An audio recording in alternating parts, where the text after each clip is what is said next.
And finally on my list is Joe Zito's 1980 classic, The Prowler. An unknown killer clad in World War II U.S. Army fatigues stalks a small California town, bent on reliving a 35-year-old double murder by focusing on a group of college kids holding an annual graduation dance. Now, I may be partial to The Prowler because most of it was shot in Cape May, New Jersey and the surrounding areas. I'm proud of my shitty little state, you know what I mean?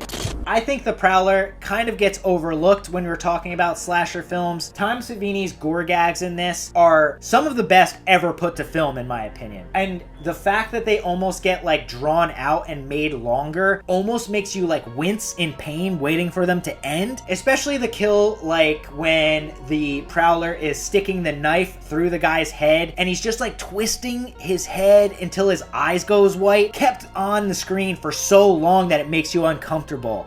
Or the fact that the killer is using like a pitchfork to stab a woman in the shower and then leaving roses on the people's bodies. It's just something that's unique and I've always really appreciated. And the killer's motive in this, essentially coming from being left out to dry by an ex-lover while he was away at war, is something that is believable to me, you know? He's out fighting for his country and his girlfriend just leaves him high and dry. It's made him gone crazy, and guess what? All these years later, he's gonna kill all these other people just trying to love each other, you know? It's just something that makes sense in my head anyway.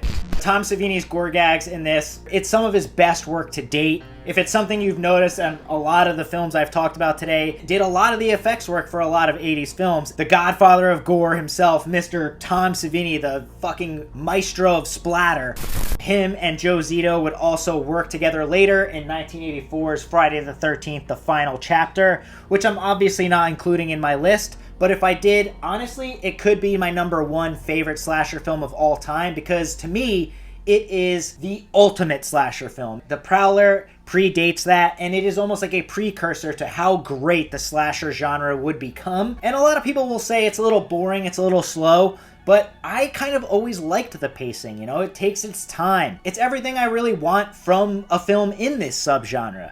And again, Savini, just like he did in Maniac, he gives us one of the greatest head explosions ever put to cinema again. Prowler is one of my favorite films of all time, not only slasher films. God, I love The Prowler. It's got great New Jersey roots, great gore gags, and just like a fun storyline that I really enjoy.